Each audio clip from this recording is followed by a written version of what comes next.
Middle east के अंदर America की फौजी प्रेजेंस समहाउ रही शुरू से लेकर, लेकिन वॉर ऑन टेरर शुरू होने के बाद boots on the ground America ने उतारे और बहुत बड़ी तादाद में उतारे, और मिडिल ईस्ट में वो पूरी तरह से सकिन हो गए, इंगेज हो गई उनकी मिलिट्री, और यहाँ पर वो कई तरह के फ्रंट्स पे लड़ते रहे। अब मिडिल ईस्ट के अंदर अमेरिका के आने का जो सबसे बड़ा फ़ायदा किसी मुल्क को पहुँचा तो वो इजराइल है। आपको ये जानकर हैरत होगी कि सवाए इजराइल के बाकी तकरीबन तमाम मिडिल ईस्ट के जो ममालिक हैं वो समहाउ इस वॉर ऑन टेरर में डिस्टर्ब्ड रहे।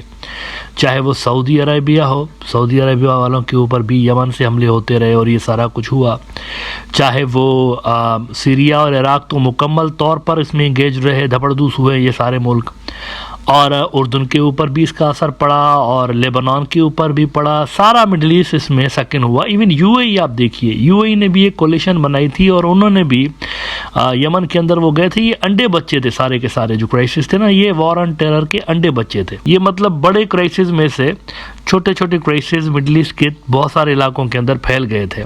लेकिन इजराइल वाहिद मुल्क था जहाँ पे कोई क्राइसिस तो नहीं था, अलबत्ता ये सबसे सिक्योर जगह रही है। और सारे के सारे जो अरब ममालिक हैं ये अपने ही मुल्कों के अंदर इंगेज रहे, मिलिटरली ये सकिन रहे और बहुत ज़्यादा पैसा भरते रहे अपने डिफेंस के ऊपर। लेकिन इजराइल बड़े मज़े से रहा और अमेरिका की सपोर्ट इंजॉय करता रहा, और उनका ट्रेड, उनकी इकोनॉमी, ये सारा का सारा इसी पे फोकस करके बैठे रहे।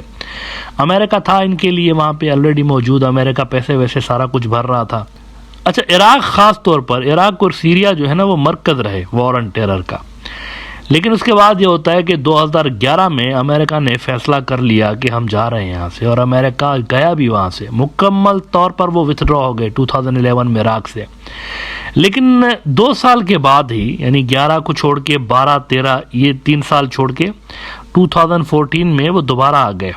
अमेरिकन दोबारा आ गए, 11 में चले गए मुकम्मल तौर पर, 14 में दोबारा रिटर्न हो गए। इसकी वजह वहाँ पर जो इराक के अंदर गवर्नमेंट थी, उन्होंने इनको बोला कि आप आइए और हमारी हेल्प करिए। तब से लेकर जो ये बैठे हुए थे इराक के अंदर, तो 10 साल हो गए ये बैठे ही रहे वहाँ पे।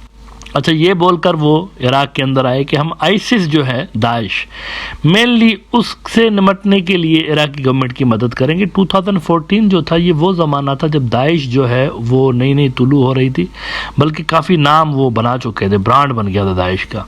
अलकायदा डाउन जा रही थी, दाइश ऊपर आ रही थी। तो ये वो ज़माना है। अब दाइश के ऊपर इल्ज़ामात लगते रहते हैं, बहुत सारे कहते हैं कि ये इजराइल की प्रॉक्सी है, बहुत सारे कहते हैं ये अमेरिका की प्रॉक्सी है। इस तरह के इल्ज़ामात इसके ऊपर लगते रहते हैं। बड़ी मिस्टीरियस किस्म की तंजीम थी। लेकिन अब सिचुएशन कुछ यूँ बन गई है मिडिल ईस्ट की कि अमेरिका का जो इन्फ्लुएंस है वो तो वैसे ही ग्रेजुअली डिक्लाइन हो रहा था। यहाँ पर चाइना उभर रहा था और अमेरिकन डाउन जा रहे थे। वहाँ पर पहले इकोनॉमिक का रोल चाइना को मिला, फिर सिक्योरिटी का रोल भी चाइना को मिलने लगा। वहाँ पर रशियंस वहाँ पर स्ट्रॉन्ग हो गए।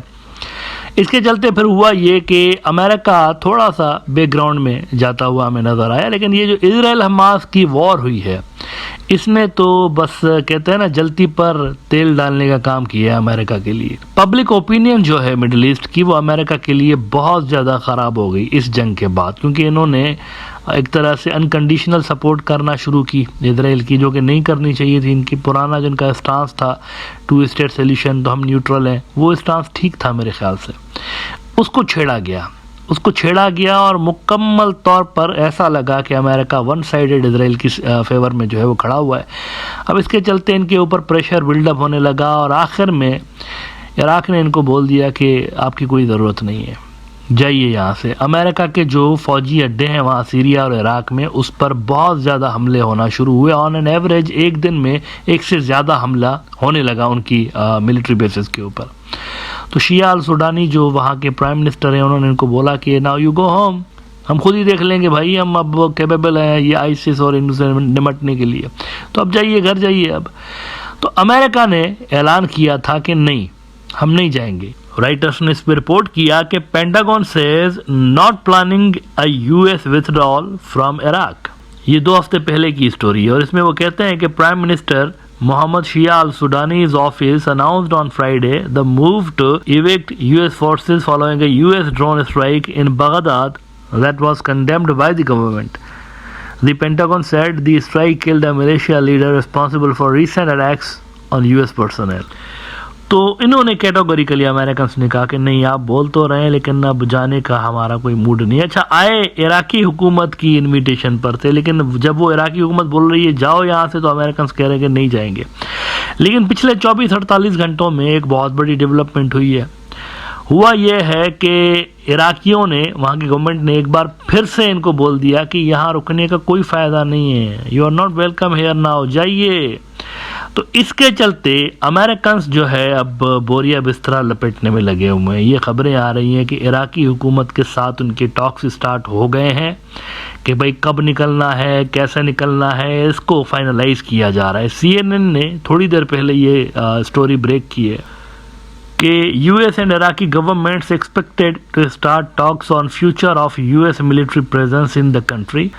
The talks about the future of the US military presence have now taken on a greater urgency amid the wider regional instability and amid growing public calls by the Iraqi government for the US to withdraw its troops from the country. Those calls have come in response to the US launching airstrikes inside Iraq targeting Iran-backed militants who have been attacking US personnel there. अब ये जो development हुई है ये basically Israel Hamas war की वजह से हुई है। अमेरिका ने इसलिए इराक और सीरिया के अंदर ड्रोन अटैक्स करना शुरू किए इन अड्डों से बैठ के, क्योंकि इनके ऊपर हमले हो रहे थे। और ये हमले क्यों हो रहे थे? इसीलिए हो रहे थे क्योंकि अमेरिका सपोर्ट कर रहा था इजराइल की, तो उसके रिस्पांस में हमले हो रहे थे। तो मजबूरन इनको भी जो है वो काउंटर करना पड़ा अमेरिकन को। जब इन्होंने काउंटर किया तो इराक में ये सवालात रेज होना शुरू हो गए कि हमारे मुल्क में बैठ के हम ही पे हमले कर रहे हैं, ये क्या बात हुई, हमारे ऊपर ही हमले कर रहे हैं। बगदाद में अटैक कर दिया इन्होंने। तो इस पे गवर्नमेंट के ऊपर मजीद दबाव बनने लगा और उन्होंने इनको कहा कि अब कोई जगह आपकी नहीं है, यू हैव टू गो। तो अमेरिकन के ये यूँ समझें कि बिगिनिंग ऑफ द एंड जिसे कहते हैं ना, उनका जो मिलिट्री रोल और मिलिट्री प्रेजेंस रही है मिडल ईस्ट के अंदर, उसके इख्तिताम का आगाज हो चुका है। फोर्ब्स ने भी इसी स्टोरी को लगाया हुआ है कि is this the beginning of the end for US troop deployments in Syria and Iraq. अच्छा, इराक से जाएंगे अगर वो, तो उनके लिए बहुत मुश्किल होगा सीरिया में खुद को वहां पर जमाए रखने के लिए, बड़ा मुश्किल होगा। रशियंस क्लेम कर रहे हैं कि अमेरिका यहाँ से जा रहा है सीरिया से। रशियंस ने क्लेम किया हुआ है कि अमेरिकन जो है यहाँ से जाने के भी प्लान बना रहे हैं, सीरिया से जाने के भी। इराक से तो वो जा ही रहे हैं ना, इराक से तो हो गया, आपको बताया अभी कि क्या हो रहा है वहाँ पे। लेकिन सीरिया के अंदर भी ये डेवलपमेंट्स हो रही हैं कि वो वहाँ से भी गालिबन पैकअप करके और जाने के चक्कर में सबसे बड़ा लूज़र इस हवाले से फिर इजराइल होगा। अल्टीमेटली आखिर में जो सबसे बड़ा लूज़र होगा वो ये होंगे। इनको सूट करती है अमेरिका की मिडल ईस्ट में प्रेजेंस, इनको सूट करती है।